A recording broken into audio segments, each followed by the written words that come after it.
তোমরা কি শত্রুকে হারাতে চাও?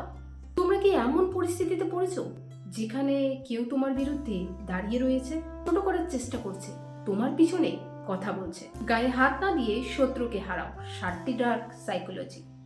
বন্ধুরা, গায়ে হাত না দিয়ে শত্রুকে হারাও, 7টি ডার্ক সাইকোলজি ট্রিক। হ্যাঁ, আজ আমি তোমাদের বলবো। তুমি কি কখনো এমন পরিস্থিতিতে পড়েছো যেখানে কেউ তোমার বিরুদ্ধে দাঁড়িয়ে আছে, তোমাকে ছোট করার চেষ্টা করছে, তোমার পিছনে কথা বলছে? জীবন এমন একটা সময় আসেই যখন তুমি বুঝতে পারো সবাই তোমার আপন নয়। কেউ কেউ সামনে আসে, কেউ কেউ পেছনে আঘাত করে, কেউ তোমার ভালো চায় না, বরং চায় তুমি হেরে যাও, ভেঙে পড়ো।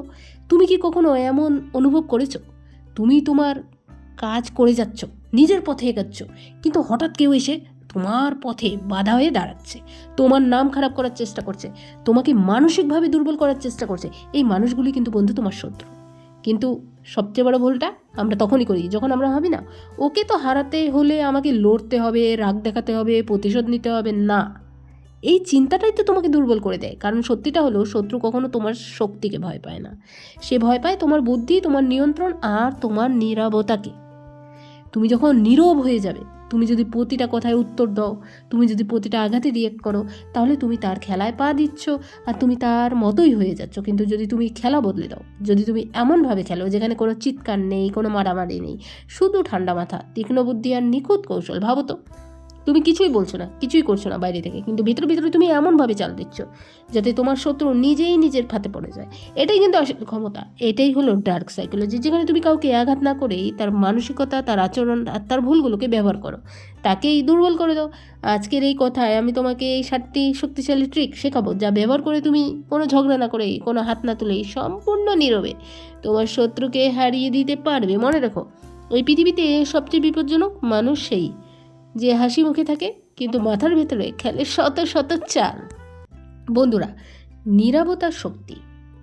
তোমার শত্রু কী চায় জানো? তুমি রাগ করো, তুমি উত্তেজিত হও, তুমি ভুল করো। কারণ যখন তুমি রিয়াক্ট করো, তখন তুমি নিজেকে কন্ট্রোল হারাও, আর তখন সে জিতে যায়। কিন্তু তুমি যদি হঠাৎ করে চুপ হয়ে যাও, কোনো উত্তর না দাও, কোনো রিয়াকশন না দাও, তখন কী হবে জানো? শত্রু নিজেই অস্থির হয়ে পড়বে। সে ভাববে এটা চুপ কেন, এটার কিছু প্ল্যান করছে নাকি। এই অনিশ্চয়তা আর নীরবতাই তাকে ভিতর থেকে দুর্বল করে দেবে। মনে রেখো, তোমার নীরবতা অনেক সময় তোমার সবচেয়ে বড় জবাব। আর সবাই যখন শব্দ দিয়ে লড়াই করে, তুমি তখন নীরব হয়ে খেলা জিতবে। 2 নম্বর, আয়নার মতো আচরণ করো। তোমার শত্রু যেমন আচরণ করে, তুমি যদি ঠিক সেই আচরণই তার সামনে ফিরিয়ে দাও, তখন সে সবচেয়ে যে অস্বস্তিতে পড়ে। কারণ মানুষ নিজের খারাপ দিকটা অন্যের মধ্যে দেখতে পারে না, সহ্য করতে পারে না। ধরো, সে তোমার সাথে রূঢ়ভাবে কথা বলছে, তুমি যদি চুপচাপ সহ্য করো, সে ভাববে তুমি দুর্বল। কিন্তু তুমি যদি একই টোনে, একই স্টাইলে তার দিকে ফিরিয়ে তাকাও, তখন সে নিজের আচরণের মুখোমুখি হবে। এটা কোনো ঝগড়া না, এটা হলো মনস্তাত্ত্বিক প্রতিফলন। এতে কি হয়? সে নিজের ভুল বুঝতে পারে, শুরু করে, তার আত্মবিশ্বাস কমে যায়, সে তোমার সাথে খেলতে ভয় পায়। কিন্তু একটা জিনিস মনে রাখবে, এই টেকনিক ব্যবহার করবে ঠান্ডা মাথায়, রাগ নিয়ে নয়। কারণ তুমি তার মতো হতে তো আসোনি, তুমি তাকে তার নিজের আচরণের আয়না দেখাতে এসেছো। 3 নাম্বার, আবেগ নিয়ন্ত্রণ। শত্রু কখনো সরাসরি তোমাকে হারাতে আসে না। সে প্রথমে চেষ্টা করে তোমার মনের ভিতরে ঢুকে, সে তোমাকে রাগাবে, উস্কে দেবে, এমন কিছু বলবে যা তোমার ভিতরটা কাঁপিয়ে দিবে। কেন জানো? কারণ সে জানে তুমি যত বেশি আবেগপ্রবণ হবে, তত বেশি ভুল করবে। যেই মুহূর্তে তুমি রেগে গেলে, তুমি নিজের কন্ট্রোল হারালে, তুমি এমন কিছু বলবে বা করবে যা পরে তোমারই ক্ষতি করবে। আর ঠিক তখনই শত্রু জিতে যায়। কিন্তু তুমি যদি পুরো উল্টোটাই করো, তুমি শান্ত থাকো, তুমি কিছুতেই রিয়েক্ট না করো, তুমি নিজের আবেগ নিজের ভিতরেই কন্ট্রোল করো, তখন কী হবে জানো? সে যতই চেষ্টা করুক, তোমাকে ভাঙতে পারবে না। ধীরে ধীরে সে নিজেই ক্লান্ত হয়ে পড়বে, আর তুমি হয়ে উঠবে তার কাছে এক রহস্য। মনে রাখো, যে নিজের আবেগকে জিততে পারে, সে যে কোনো যুদ্ধ জিততে পারে। তুমি তোমার অনুভূতির মালিক, দাস না। 4 নম্বর, অপ্রত্যাশিত হও। শত্রু সবসময় তোমাকে পড়তে চায়, তুমি কি ভাবছো, তুমি কি করবে, তোমার পরের পদক্ষেপ কী। কারণ সে যদি তোমাকে বুঝে ফেলে, তাহলে সে আগেই প্রস্তুত হয়ে যাবে। কিন্তু তুমি যদি এমন হও যাকে বোঝাই যায় না, যার পরের মুভ কেউ আন্দাজি করতে পারে না, তখনই তো খেলা ঘুরে যায়। ধরো, কখন তুমি একদম চুপ, কখনো আবার হঠাৎ অ্যাক্টিভ, কখনো তুমি কাছে আসছো আবার দূরে সরে যাচ্ছ। এই অনিশ্চয়তা শত্রু মাথা ঘুরিয়ে দেয়। সে কনফিউজ হয়ে যায়, এটা আসলে কি করছে, এটাই তো প্ল্যান বন্ধু। আর যখন কেউ কনফিউজ হয় তখন সে ভুল করে, আর সেই ভুলই তোমার জয়ের পথ তৈরি হয়। মনে রাখো, যাকে বোঝা যায় তাকে হারানো সহজ, কিন্তু যে রহস্যময় তাকে হারানো প্রায় অসম্ভব। তাই নিজের সব কার্ড কখনো ওপেন করো না, একটু রহস্য রাখো, একটু অনিশ্চয়তা রাখো, এটাই তো তোমার আসল শক্তি। শত্রুকে হারানোর সবচেয়ে বড় ভুল কি জানো? সারাদিন তার কথা ভাবা, তার বিরুদ্ধে প্ল্যান করা। এতে কি হয়, তুমি নিজের সময় নষ্ট করো, আর সে তোমার মতো, সে কিন্তু তোমার মাথার ভিতরে জায়গা দখল করে। কিন্তু আসল খেলোয়াড় কি করে জানো? আসল খেলোয়াড়রা তারা শত্রুর দিকে তাকায় না, তারা নিজের উন্নতির দিকে তাকায়, কারণ তারা জানে তুমি যত বড় হবে তোমার শত্রু তত ছোট হয়ে যাবে। ধরো, তুমি নিজের কাজ, নিজের স্কিল, নিজের ক্যারিয়ারে ফোকাস করছো, প্রতিদিন নিজেকে আগের দিনের থেকে ভালো বানাচ্ছ, তখন কি হবে, একসময় তুমি এমন জায়গায় পৌঁছে যাবে সেখানে তোমার শত্রু পৌঁছাতেই পারবে না।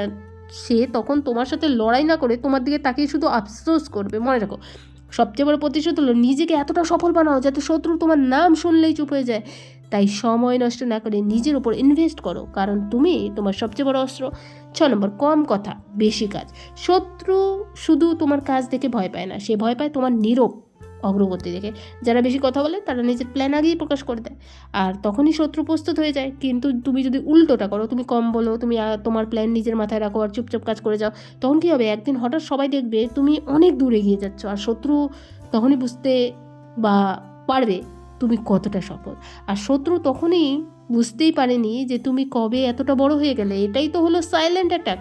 কোনো ঘোষণা নেই, কোনো দেখানো নেই, শুধু ফলাফল। মনে রাখো, কথা মানুষ ভুলে যায়, কিন্তু কাজ ইতিহাস তৈরি করে। তাই নিজের কাজকে এত শক্তিশালী বানাও যাতে তোমার কিছু বলতেই না হয়, তোমার সফলতা তোমার হয়ে কথা বলবে।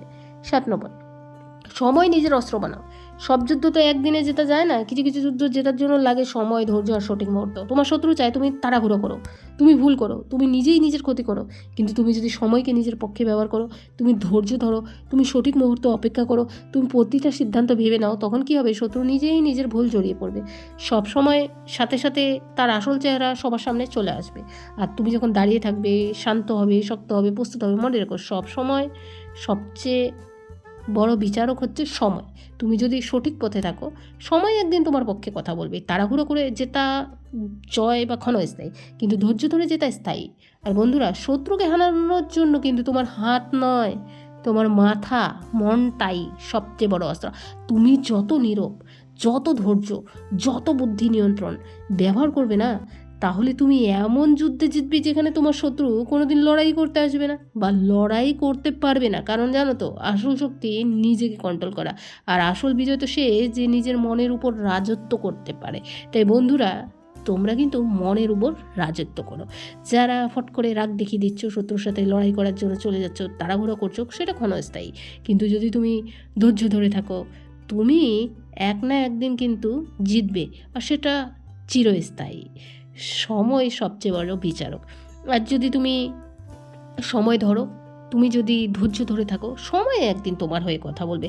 সময়ের সাথে সাথে তার আসল চেহারা সবার সামনে চলে আসবে, আর তুমি দাঁড়িয়ে থাকবে শান্ত, শক্ত এবং প্রস্তুত। মনে রেখো বন্ধু, নীরব থাকাটাই কিন্তু সবচেয়ে বড় পরিচয়। তুমি তখন নিজের ক্ষতি করো যখন তুমি নীরব থাকো না, তুমি সব কিছু তোমার প্ল্যান বলে ফেলছো, তাড়াহুড়ো করে ফেলছো। এটাই তো ভুল। সব যুদ্ধ তো আর একদিনে জেতা যায় না, কিছু যুদ্ধ জেতার জন্য সময়, ধৈর্য আর সঠিক মুহূর্তও লাগে। তাই তোমাদের সময়কে নিজের অস্ত্র বানাতে হবে। আর জানো তো, কথা মানুষ ভুলে যায়, কিন্তু কাজ ইতিহাস তৈরি করে। তাই নিজের কাজকে তোমাদের শক্তিশালী বানাতে হবে। তোমরা যদি শত্রুর পিছনে পড়ে থাকো, তাহলে কিন্তু তোমার মাথাটা সেদিকেই যাচ্ছে, তোমার মাথাটা সেদিকে যাচ্ছে না তোমার লক্ষ্যর দিকে। যখনই মনে রাখবে কোনো ঘোষণা নেই, দেখানো নেই, শুধু ফলাফল, তখনই কিন্তু তুমি জিতে যাবে। তোমাকে মানসিকভাবে দুর্বল করার চেষ্টা করছে, আর এইগুলোই তোমার শত্রু। কিন্তু সবচেয়ে বড় ভুল তখনই আমরা করি যখন আমরা ভাবি ওকে হারাতে হলে আমাদেরকে প্রতিশোধ নিতে হবে, আমাদেরকে লড়তে হবে।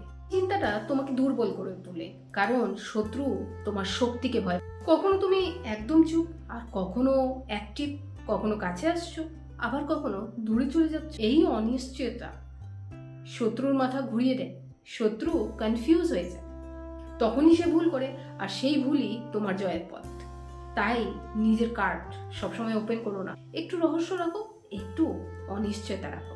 কখনো তুমি একদম চুপ, আর কখনো অ্যাক্টিভ, কখনো কাছে আসছো, আবার কখনো দূরে চলে যাচ্ছ। এই অনিশ্চয়তা শত্রুর মাথা ঘুরিয়ে দেয়, শত্রু কনফিউজ হয়ে যায় ভুল করে, আর সেই ভুলই তোমার জয়ের পথ। একটাই কথা বলবো, জীবন বদলাতে বড় কোনো সুযোগ লাগে না, লাগে ছোট্ট ছোট্ট বুদ্ধি। বন্ধুরা, আসল বিজয়ী সেই যে নিজের মনের উপর রাজত্ব করতে পারে। তো বন্ধুরা, আজকের এই ভিডিওটি তোমাদের কেমন লাগছে? যদি ভালো লেগে থাকে একটি লাইক অবশ্যই করো, শেয়ার করে দাও, আর পাশে থাকা নোটিফিকেশন বেলটিকে অন করতে ভুলবে না। কাল আমি কি ভিডিও দিচ্ছি সরাসরি নোটিফিকেশন পৌঁছে যাবে। বন্ধুরা, কাল তোমরা কি ভিডিও দেখতে চাও আমাকে কমেন্ট সেকশনে বলো, আর আমি তো আছি তোমাদের সমস্যা সমাধান করার জন্য। ধন্যবাদ, থ্যাঙ্কস ফর ওয়াচিং।